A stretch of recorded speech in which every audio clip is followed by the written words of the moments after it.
શ્રી સ્વામિનારાયણ હરે, શ્રી સ્વામિનારાયણ હરે. સંમત 1878 પોષવદી 14 દિવસ સ્વામી શ્રી સહજાનંદજી મહારાજ શ્રી ગઢડા મધ્યે દાદા ખાચરના દરબારમાં શ્રી વાસુદેવ નારાયણના મંદિર આગળ વિરાજમાન હતા. ને ધોળો ખેસ પહેર્યો હતો, ને ધોળી ચાદર ઓઢી હતી, તે ઉપર છીટની રજાઈ ઓઢી હતી, ને મસ્તક ઉપર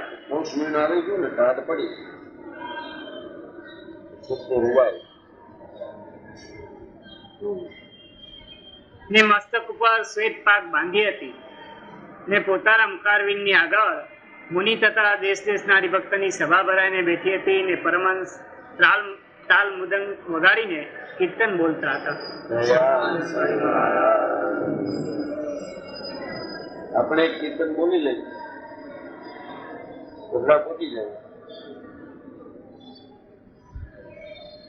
મહારાજને આપકો એવી રીતે બધી સંતો પૂછતા હરિ હૈયાના હાર છો ધીર તમે, હરિ હૈયાના હાર છો, હરિ હૈયાના હાર છો ધીર તમે, હરિ હૈયાના હાર છો. હરિ હૈયાના હાર છો ધીર તમે, હરિ હૈયાના હાર છો, હરિ હૈયાના હાર છો ધીર તમે, હરિ હૈયાના હાર છો. જતણા શણગાર છો ધીર તમે, હરિ હૈયાના હાર છો, જતણા શણગાર છો ધીર તમે, હરિ હૈયાના હાર છો. વાલપણામાં અતિશય વાલા રે, વાલપણામાં અતિશય વાલા રે, પ્રીતમ પ્રાણ હાર છો ધીર તમે, હરિ હૈયાના હાર છો, પ્રીતમ પ્રાણ હાર છો ધીર તમે, હરિ હૈયાના હાર છો. મુખથી શું ઘણું કહીએ મોહન રે, મુખથી શું ઘણું કહીએ મોહન રે, પ્રાણ તણા હાર છો ધીર તમે, હરિ હૈયાના હાર છો, પ્રાણ તણાયા હાર છો ધીર તમે, હરિ હૈયાના હાર છો. દૂરી જનિયાને દૂર ઘણા છો રે, દૂરી જનિયાને દૂર ઘણા છો રે, પ્રેમી તે જનના પ્રાણ છો ધીર તમે, હરિ હૈયાના હાર છો, પ્રેમી તે જનના પ્રાણ છો ધીર તમે, હરિ હૈયાના હાર છો. મુક્તાનંદ કહે નર નાટક ધરીને, મુક્તાનંદ કહે નર નાટક ધરીને, શરણાગતના સાર છો ધીર તમે, હરિ હૈયાના હાર છો, શરણાગતના સાર છો ધીર તમે, હરિ હૈયાના હાર. હરિ હૈયાના હાર છો ધીર તમે, હરિ હૈયાના હાર છો, હરિ હૈયાના હાર છો ધીર તમે, હરિ હૈયાના હાર છો.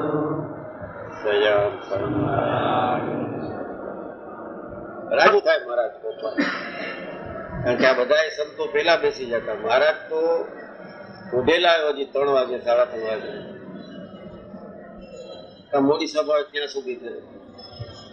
બહાર બધા રસ્તામાં બેસી જતા અક્ષરવડી થી ઠેઠ સભા મંડપ સુધી. સંતો મોટા જોગીન્દર હતા, એની કલ્પના નથી શકે આટલા મહાન હતા બધા.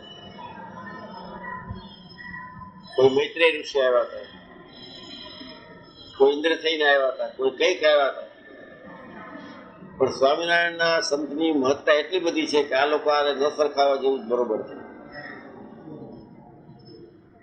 આ બધા જયારે આવ્યા હતા અને બધા મહારાજે સભામાં રથ પધાર્યા તો ઘણા રસ્તામાં નામ ત્યાં જઈને બધા ધ્યાન કરીને માનસીમાં મહારાજનું ધ્યાન કરતા હોય અને આ જે ગવાયા સંતો હતા એ કીર્તનની ધૂન બોલાવતા આખું બ્રહ્મમય વાતાવરણ થઈ ગયું હોય ત્યારે મહારાજ વધારે શું રાજી થાય. આપણે એક ડગલું ચાલીએ તો 10 ડગલા ચાલે એવા એ દયાળુ છે. બધું કાઢવું જોઈએ.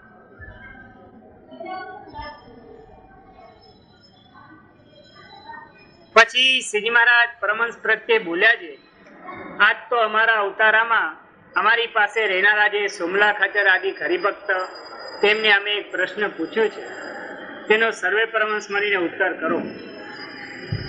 પછી પરમહંસે કહ્યું છે, હે મહારાજ, એ પ્રશ્ન અમને સંભળાવો. પછી શ્રીજી મહારાજ બોલ્યા છે, સમાધિનિષ્ઠ પુરુષ થાય છે તેની તો માયા થકી પર સ્થિતિ થાય છે. માયાથી પર થાય ત્યારે જ સમાધિ થાય.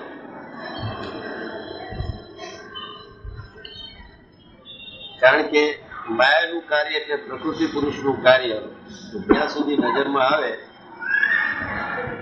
ત્યાં સુધી ચૈતન્ય ભગવાન રૂપ ન થઈ શકે.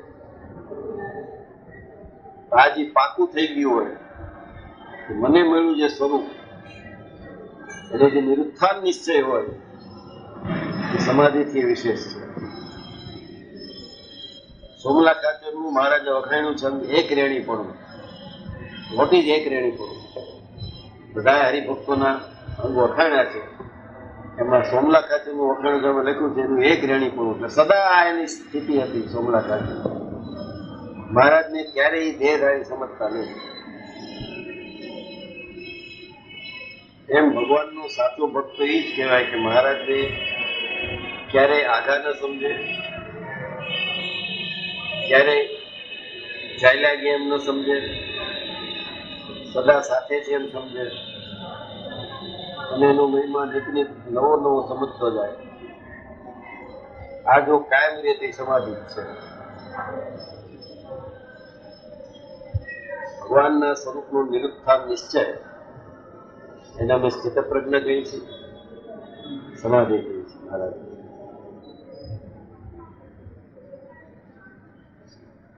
અને ભગવાનના સ્વરૂપનો પણ દ્રઢ સંબંધ રહે છે. માટે સમાધિનિષ્ઠને તો જ્ઞાન શક્તિ તથા દેહ ઇન્દ્રિયોની શક્તિ તે વૃદ્ધિ પામવી જોઈએ. શા માટે? જે માયા થકી જે 24 તત્વ થયા છે તે જળ ચૈતન્ય રૂપ છે, પણ એકલા જળ ન કહેવાય તેમ એકલા ચૈતન્ય પણ ન કહેવાય. અને તે તત્વમાં એ છે જળ છે પણ હાલે ચાલે છે બધું ઓલા ચૈતન્ય લઈને છે, દેખાતું નથી. એ નથી નિરોધે કરીને થાય, પ્રાણના નિરોધે કરીને, ચિત્તના નિરોધે કરીને અને નાડી પ્રાણને સંકેલો કરીને એટલે એની ક્રિયાઓ બંધ કરીને હૃદયાકાશમાં અથવા બુદ્ધિમાં કે ચિત્તમાં થોડો વખત થાય. એકાંતિકપણું છે તો મહારાજ જો ધર્મ જ્ઞાન વૈરાગ અને મહાત્મ્ય સહિત ભક્તિ કરતો હોય એકાંતિક, પણ એકાંતિકની અંદર અંતઃકરણમાં ભગવાન ચિંતન કરે છે એવું થાય એટલું પ્રિય. પણ સમાધિવાળા કરતા એને શ્રેષ્ઠ કેમ કીધું? કારણ કે આ ચારેય ગુણો યુક્ત હોય. પરમ એકાંતિકની સ્થિતિ છે એ મહારાજને એકલા અંતઃકરણમાં ન જોઈએ, તેજ સહિત દેખે, તેજોમય દેખે એટલે એને સમીપ પણ વધારે રહે. ઓલાને ધર્મ તરફ ધ્યાન હોય, જ્ઞાન તરફ ધ્યાન હોય, ભક્તિ તરફ ધ્યાન હોય, વૈરાગ્ય તરફ ધ્યાન હોય. આ ચાર સાધને યુક્ત ચાર માટે ખપવું હોય ત્યાં સુધી સૂક્ષ્મ દેહથી કરે છે.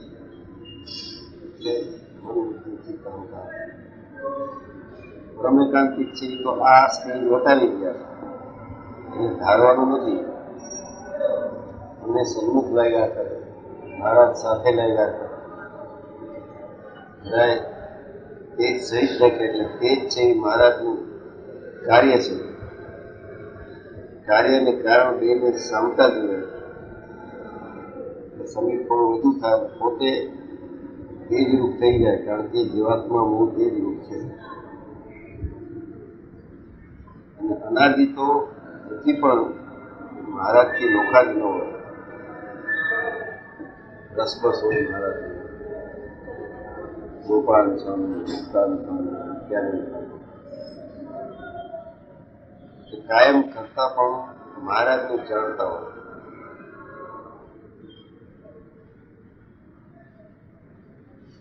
એમાં રહીને મહારાજ બધી ક્રિયા કરતા હોય. 1000 હાથની ઘણી આપણે કહી શકીએ, 1000 હાથ આમ નહીં, 1000 મહિના મુક્ત હોય એમાં રહીને મહારાજ એને પ્રેરણા કરીને મહારાજ ક્રિયા કરતા હોય.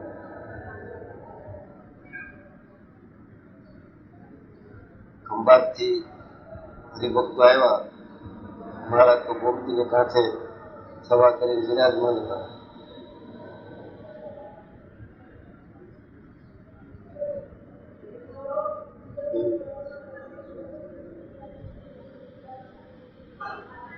લોકો ખંભાતની સૂતરફેણી વખણાય, સૂતરફેણી લઈને ગયા હતા. મહારાજ તો સભા કરીને બેઠા હતા, એટલે ગોરધનભાઈ ગોમતીને કાંઠે બેઠા બેઠા દાતણ કરતા હતા.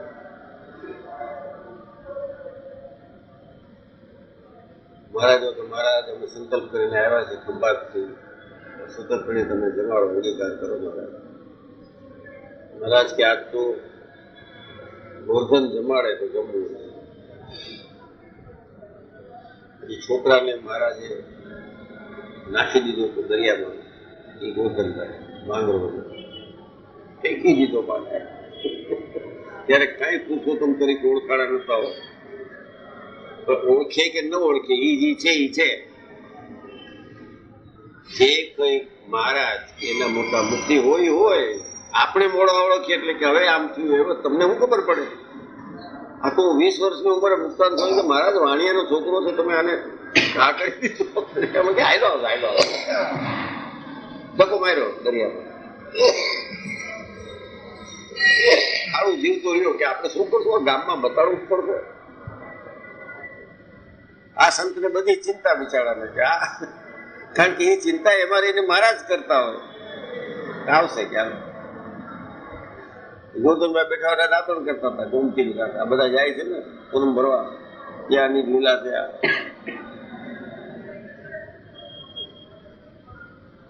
મહારાજ કે આજ તો ગોરધન જમાડે તો જમવું છે.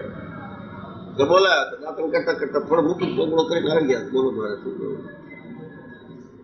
ભૂખ બહુ લાગે છે તો ઘણી જમાડે ભલે મહારાજ બેસી મંડાએ માટલું ખોલીને ખાવા. આખી માટલી સૂતરફેણી ખાઈ ગયા.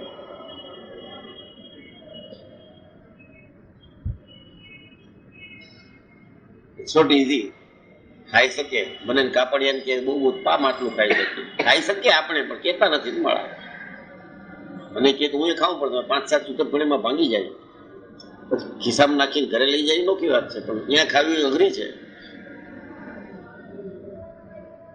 પછી મહારાજ કે પાણી તો દીધું ને, પછી પાણી દીધું. પછી મહારાજ કે ગોરધન થોડુંક ફેણી કે મારે હું તો નાયો નથી, શું તમારું નાહી ધોઈ હજી પૂજા કરીશ. પછી આવી બેઠા હતા કે માટલી ખાઈ ગયો, હજી નાયો નથી, હજી ખાવું બાકી છે. પછી ગયા ગોમતીમાં નાહી કરીને પછી પૂજા વિધિ બધી કરીને પછી ગુરુજી બ્રહ્મચારીને આસને ગયા. રીતસરનું જમ્યા, રોટલી દાળ ભાત શાક બધું જમી લીધું. પછી ક્યાંય બ્રહ્મચારી આ સાંજના મોડું વહેલું થાય, મને ભૂખ લાગે છે, 2 લાડુ દે ને, 2 લાડુ પાછા લીધા. બ્રહ્મચારી મહારાજને તેડવા આવ્યા. મહારાજ હાલો થાળ થઈ ગયો સભામાંથી. તેડવા મહારાજ કે બ્રહ્મચારી આ થોડા દાળ ભાત જ દેજો, પેટ ભરેલું. આ તો ગોરધને ખૂબ ગમાડે. આજી ઐક્યપણું છે ને, ભગવાનને કરતા જાણ્યા હોય તો એ જ ખાય. આપણે બધે પહેલા હું આવ્યો છું પછી ભગવાનને યાદ કરીએ છીએ, આશીર્વાદ માટે કરીએ છીએ, કે સારું થાય એટલે કરીએ છીએ. આમ તો સમજ્યા વગર કરીએ છીએ સારું, પણ આ સમજણથી જો કર્યું હોય અનાદિની સ્થિતિ છે, એને સમાધિની જરૂર ન હોય. એ થોડી સમાધિ ઊંઘી જાય એટલે સમાધિ છે ને બધા 5-6 કલાક હું ખેંચી લ્યો છું સમાધિ. આમ જાગીને 1 મિનિટ નથી થતી, પણ 7 કલાક સમાધિમાં છે. કેટલા વાગે જાગ્યા છે? કયો ટાઈમ છે તમારો સમાધિ છૂટવાનો ટાઈમ કયો? 5 વાગે છૂટી જાય સમાધિ. ચાલો સમાધિ જ બધું. ઊંઘી જાઓ ઊંઘી જાઓ તો સમાધિ નથી. સમાધિ અહીં તો જાગૃતિ થવું છે. અહીં સમાધિ કરીને બેસો તો મરી રહેશો. અહીં તો જાગવાનું છે. અહીં સમાધિની જરૂર છે.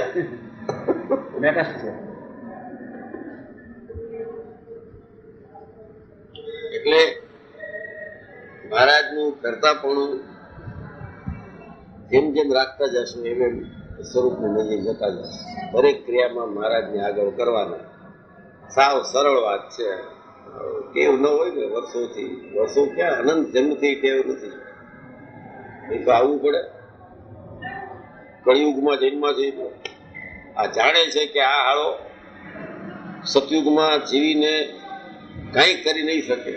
લાખ વર્ષની આવરદા હશે પણ એ કાંઈ નહીં કરે. એટલે કળિયુગમાં દીધો જન્મ. 100 વર્ષમાં કાંઈક કર. આપણા ફાયદા માટે કળિયુગમાં નાખ્યા છે. હેરાન થઈ ગયા છે. દુઃખી થઈ. જ્યાં સુધી ફરિયાદ છે ત્યાં સુધી દુઃખી જઈ. કોઈની વિશે એ આપણાપણું છે એટલે ફરિયાદ છે. પછી શું? બધા દુઃખી જઈ. પોતાપણું માયનું છે બધા દુઃખી જ છે. પછી રસ્તા કાઢી નાખ્યા. યાત્રા આદરી દીધી હોય પછી આનિકોથી જાશો તો કે 4 માઇલનો ફરક પડશે. અહીંથી જાશો તો શું કામ એવી યાત્રા આદરે? અને કોને પાણું મૂકું તો પદયાત્રામાં જાય. આ બધું કરી નાખે.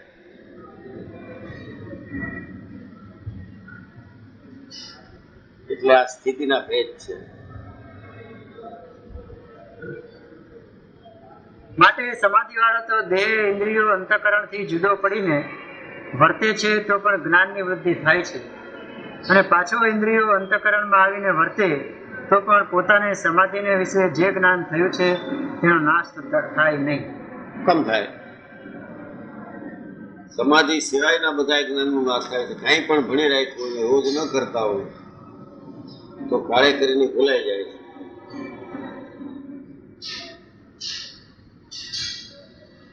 અને આ જ્ઞાન તો અનુભવ છે. કઈ ભૂલાય? મહારાજને દર્શન થયા હોય, મહારાજ વિશે કઈ અનુભૂતિ થઈ હોય, ભૂલાય નહીં. એનું બધું કમ થાય. જાગીએ છીએ તોય ભૂલી જાય છે.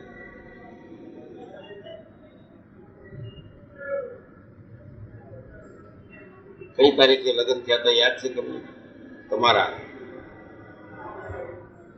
જીવનની ઘટના છે, ભૂલી ગયા ના ગયા છે. 60 વર્ષ પહેલા થયા હતા, 50-60 વર્ષ પહેલા. તથબત યાદ નથી ને? ભૂલાઈ ગયું ને લગ્ન. બહુ સમય થઈ જાય એટલે ભૂલાઈ જાય. કોકને હેરાન કરી નાખ્યા પરણીને એ ભૂલી જાય છે. સુખી કર્યા એ ભૂલી જાય છે. આપણે દુઃખી થયા એ ભૂલી જાય છે. ભગવાન વિશેનું જો જ્ઞાન છે, કારણ કે આત્મા અને પરમાત્માનું જ્ઞાન છે, એ ભૂલાય નહીં. બાકીનું ભૂલી જાય તો જાગતા હોય તો ભૂલી જાય છે. પછી સમાધિમાં ભૂલીએ તો શું છે? ને જો સમાધિમાં આ લોકનું બધું ભૂલાઈ જવાતું હોય તો ઈચ્છનીય છે. યાદ કરીને કઈ ફાયદો છે? મળી જાય છે? કાંઈ મળતું નથી.